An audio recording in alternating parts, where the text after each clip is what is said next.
Good? Go ahead, sir. And for Terrence, are you ready to feel the Mexican power, Terrence? Oh, yeah. I'm ready.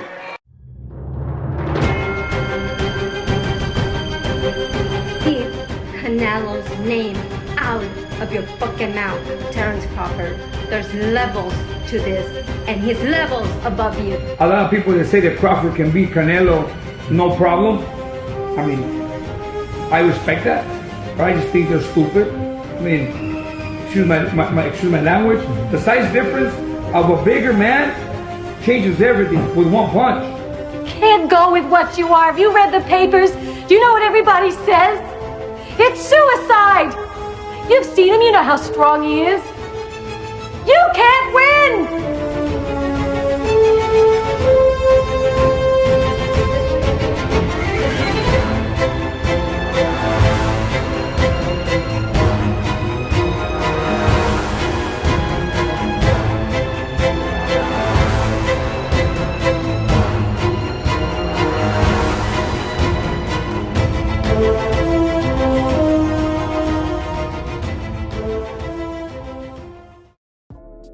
So let me get this straight. We have the junior lightweight champion who fights at 130, Lamont Roach, moving up to 140 to fight Isaac Pitbull Cruz. And we have the lightweight champion who fights at 135, Shakur Stevenson, moving up to 140, chasing Teofimo Lopez for a fight. And if you guys have noticed, the whole weight bully, the whole, oh, you fighting somebody smaller than you, that whole narrative has completely vanished. Because that's what the race fans were saying when Gervonta Tank Davis announced that he was fighting the junior lightweight champion, Lamont Roach, right? And what's really interesting about this is something, of course, I've always noticed, but I want you guys to really pay attention to how these race fans move. Remember, before Haney fought Ryan Garcia, there was this big beef between Haney and Gervonta Tank Davis. But the only fighter who was really receiving all of the hate was Devin Haney. Because at that time, before the whole Ryan Garcia steroid scandal, Devin Haney was looking like he was the biggest threat to old media, to the race fans. Do you remember how they just continuously kept dissing Devin Haney? And if you said anything positive about Devin Haney that was actually true, the race fans, they would say, oh, you on Devin Haney's payroll, right? Oh, he's paying you to say this, etc., which is kind of like calling you some kind of N-word lover. You're saying because you don't like him, you don't want to hear anyone tell the truth about how good he is or how talented he is or how dominant he looks in the ring. See, the race fans, they were trying to justify their hate towards Devin Haney by making it seem like, oh, they just don't like Haney because they're a Gervonta Tank Davis fan. But once it was announced that Gervonta was fighting against the junior lightweight champion Lamont Roach, it was those same race fans that was dissing Devin Haney that were now dissing Gervonta Tank Davis. Oh, he's fighting against a junior lightweight. He's cherry picking, this and that. None of those fans that was dissing Devin Haney came out to defend Gervonta Tank Davis, just further proving that they were never fans of either one of them. They just hated Devin Haney more at the time because he had more of a buzz. He was looking like he was up next when it comes to the next Floyd Mayweather, the next Terrence Crawford, whatever you want to call it. That was the race fans' biggest fear. And this is the same reason why now race fans are targeting Jaron Ennis. Before, the race fans, they were using Jaron Ennis's name to diss Terrence Crawford.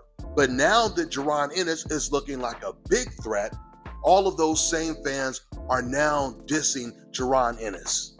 So once again, now you have Shakur Stevenson moving up to 140. You have Lamont Roach, who only fought one time at 135. Now he's moving up to 140.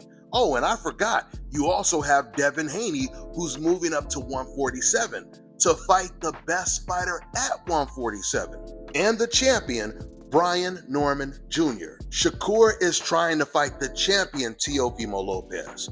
Devin Haney is fighting the champion, Brian Norman, and Lamont Roach is fighting the interim WBC champion, Isaac Pitbull Cruz. So now that the BAs are moving up in weight, the reason why the race fans are no longer talking about size, because deep down, these race fans, they see these BAs as being superior. They feel that the BA is so dominant and so talented, the only way it can be considered an even fight, a fair fight, is if the BA is at some massive disadvantage. You know, like allowing your opponent to not have to make weight while you're over here killing yourself to make weight. He gets to come in as heavy as he wants, 3 pounds over the weight limit, and then he tests positive for PEDs like Ryan Garcia did. And the reason why we know Ryan Garcia, he wanted a massive advantage going into that fight, because the week of that fight, or even 2 weeks before the fight, he could have contacted Devin Haney's team and told them, look, guys, I'm having a hard time making the weight, so can we just go ahead and change the contracted weight? He could have easily did that, but he didn't want to do that because he wanted Devin Haney to kill himself trying to make the weight while he sits back and comes in as heavy as he can while taking steroids. And this is the reason why all of the Mexican fans and the rest of the race fans, they defended Ryan Garcia after he was caught red-handed, because they felt, hell, when you fighting against a BA coming in 3 pounds overweight and testing positive for steroids, that's an even fight against those damn black Americans. And this is the reason why all of those race fans are already expecting the smaller guy moving up in weight to beat the naturally bigger guy. Shakur against Teofimo and Lamont versus Isaac Pitbull Cruz, which, by the way, are 2 tough fights. There's no guarantee that Shakur or Lamont will win those fights. I'm just telling you guys that deep down, these race fans, they feel that the BA is going to win the fight, hands down. This is the reason why the race fans, they're not showing any excitement about this Shakur Stevenson versus Teofimo Lopez fight, or Cruz versus Lamont Roach, because they feel the quote-unquote wrong guy will win. Speaking of Teofimo, another contradiction involving Jaron Ennis. Do you guys remember when it was reported that Teofimo and Jaron Ennis might fight against each other? As soon as race fans thought that that fight was really coming to fruition, they immediately started to go after Jaron Ennis, saying, why are you trying to fight against a small fighter like Teofimo Lopez? And then once Jaron Ennis didn't take the fight and moved up to 154, those same fans, I've seen them in my comment section now saying, yeah, Jaron Ennis, he ducked Teofimo. We know what time it is. Nothing that they say can be taken seriously, because it's all based on race, which is the true definition of playing a race card. But they feel because they're not directly bringing up race, no one is going to notice that they're making this all about race. You see, I told you guys in other videos how the KKK has rebranded themselves. They have completely evolved. Even though they keep the same racist agenda, they had to change with the times. What that means is they realized that coming out and being so overt by just saying the quiet parts out loud, doing things like that was successful in the early 1900s. But after the Civil Rights Movement, Malcolm X, the Black Panthers, Martin Luther King, the NAACP, after they emerged, the KKK, they had to go back into hiding and rebrand themselves, because using racial slurs out loud and once again just saying whatever comes to your mind, that was actually isolating them from the other white people that they wanted to recruit. Because while a lot of white people agreed with the KKK, they didn't want to associate with them publicly, because doing so, you would have to admit that you are a racist. So what the KKK did is they started to rebrand themselves by replacing the racial slurs with code words. So instead of just outright calling them N-words, just call them DEI. Just call them affirmative action pics. Just say that they're low IQ and they're pre-genetically disposed to criminal activity. They have a hypersexual disorder, which the translation means that they are a threat to the white woman. Do you think race mixing should be illegal? What do you mean? Like mixing races, like a black person, white person having children, like an Asian and a Mexican. Yeah. Should it be illegal or legal? Should it be legal or illegal? Illegal. Oh, no. No. Why not? I love my chocolate man. Everyone loves who they love, I mean. So you're a mud shark? Oh, what? You're a mud shark? A mud shark is crazy. No. You said you like chocolate men. Okay. So you're a mud shark? No. I like everybody, but I like my chocolate man. Wait, why should race mixing be legal if the child is more likely to turn out? That's a statistic? Yes. From what source? Me looking around. You looking around? Yeah. Very credible, I do have to say. If someone said to me, what is the main thing that I think about every day? Do you know what it would be? literally just black men. Like, I don't even think it's an issue now. Like, I used to think that it was an issue and I never used to talk to people about it, but I generally think like that is my obsession and that's what keeps me happy every single day. And that right there has always been their biggest fear when it comes to the white supremacists. Speaking of code words, there's a lot of different code words that they use today. One of them is a numeric code, and it is 1488. By the way, I wasn't even planning on going this deep on this video, but sometime once I grab this microphone, the whole truth just starts to overflow. So anyway, 1488 is such a popular numeric code by the white supremacists that even Donald Trump uses it. So the number 8 in this code, it stands for the letter H, which is the 8th letter in the alphabet. So when you have 88, that stands for Heil Hitler. And the 14 stands for 2 14-word slogans that they use. These are the slogans. We must secure the existence of our people and a future for white children, because the beauty of the white Aryan woman must not perish from the earth. This follows Politico's publication of an image of an American flag altered to include an image of a swastika that was displayed inside the Capitol Hill office of Republican Congressman Dave Taylor. Taylor later disavowed the symbol, claiming his office was targeted as part of an orchestrated campaign against Republicans. This all comes after President Trump appeared to use a white nationalist dog whistle in a recent speech to military leaders in Quantico, Virginia. Trump claimed without evidence that under President Biden, immigrants murdered 11,488 people. 11,488 murders allowed into our country by this guy who had no clue. He had no clue. The speech was likely written by Trump's anti-immigrant advisor, Stephen Miller. It appears to be a reference to the number 1488, a coded rallying cry for militant white nationalists.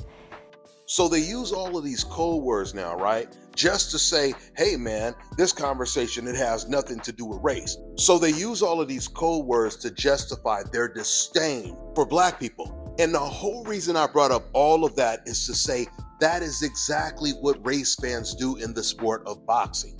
They use all of these code words to justify their hatred towards black boxers, right? All of these code words that coincidentally they only use to describe black boxers.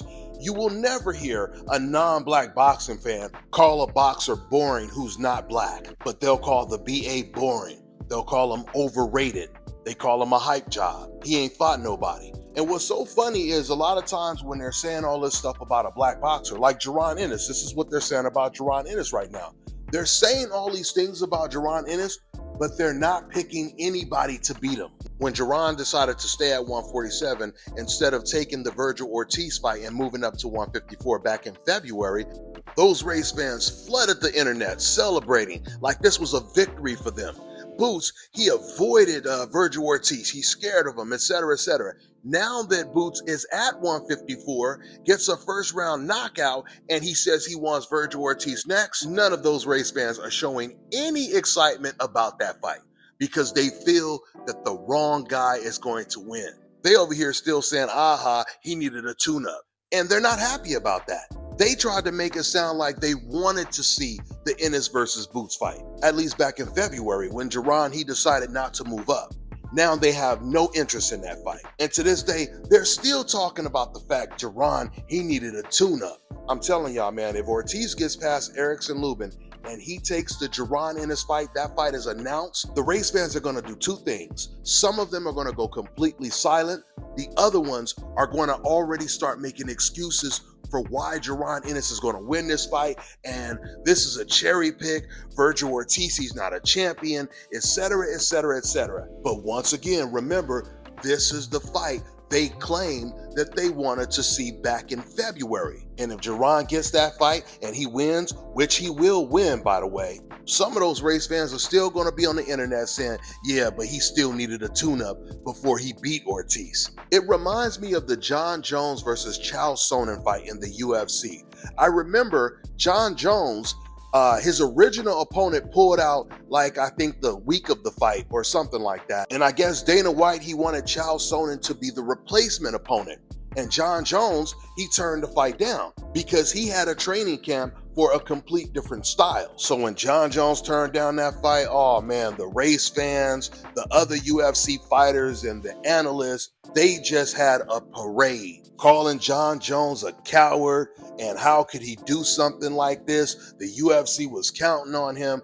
I mean, it was the worst backlash that John Jones had ever received at that time. And then in John Jones' very next fight, who does he fight? Chael Sonnen. Of course, it was like one of John Jones' most easiest fights, and none of those race fans were celebrating. None of those analysts was praising him on how easy the fight was. It was expected. They knew all along John Jones was going to beat Chael Sonnen. They just liked the fact that he had turned down the fight, so at that moment, they can just create this propaganda, misleading people, talking about how John Jones is such a coward because he wanted a training camp to prepare for Chael Sonnen. This is pretty much the exact same thing they're saying about Jaron Ennis right now. Oh, he needed a tune-up. And once again, you know the standards are set much higher when it comes to a BA, because a tune-up for a BA is actually a real opponent compared to the type of fighters that Teofimo Lopez has been fighting for quite some time. This man fought a guy with 7 losses on his record. What was his name? Steve Claggett? None of these race fans had a problem with that. But when Jaron Ennis fights someone who's way better than Steve Claggett as his first fight at 154, not to mention a lot of guys at 154 turned down the Jaron Ennis fight. Like, what's his name? I'm forgetting his name, y'all. What's his name? Sergey Boachak. Boachak, he was offered the fight. He turns it down, and then he loses to Brandon Adams for way less money than he would have made against Jaron Ennis. His second loss to Brandon Adams, by the way.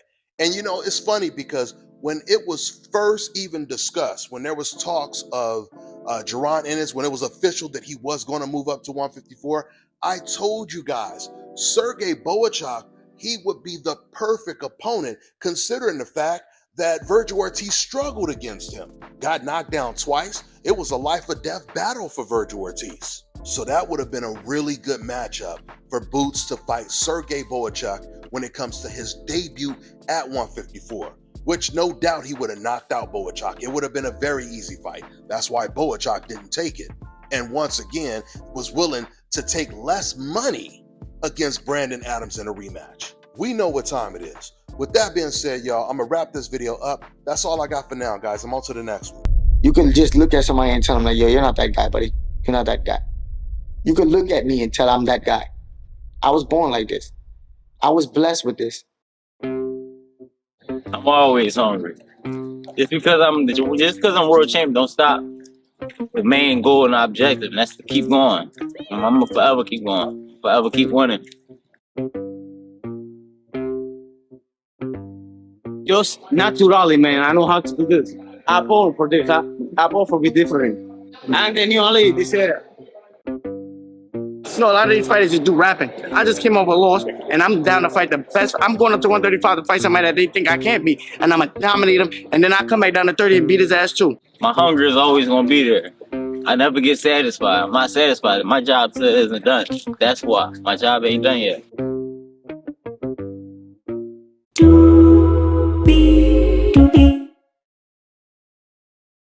All right, now check this out, guys. If you're looking to repair eczema scars, burns and bruises, dark spots and blemishes, the fever blisters, diabetic ulcers, this right here is the perfect product for you guys. It's called LO Decay Face and Body Oil. Athletes and top-ranking boxers, they're also using it after training to reduce swelling, inflammation, and to ease the pain. So get yours today. Go to lodecay.com, like them on Facebook, and follow them on Instagram. Anyone who's ever had it understands shoulder pain is no joke. It can keep you up at night. Once it's in pain, it stays in pain all the time. You find yourself popping all kinds of painkillers, and then you find yourself trying to figure out what the problem is. You go see doctors, you go see surgeons, you go see physical therapists, massage therapists. The shoulder in particular has 4 different joints. Any one of those 4 joints can be problematic because you have these different ligaments that wrap around and hold those joints together. And then you have tendons from any one of 20 different muscles that attach to the shoulder blade that can go awry. Muscle and Bone NYC has been around serving many people, getting them out of shoulder pain and all kinds of joint pain since 2012. Contact us at mbnyc.fitness or call us at 917-238-3650. Let's get you out of that pain.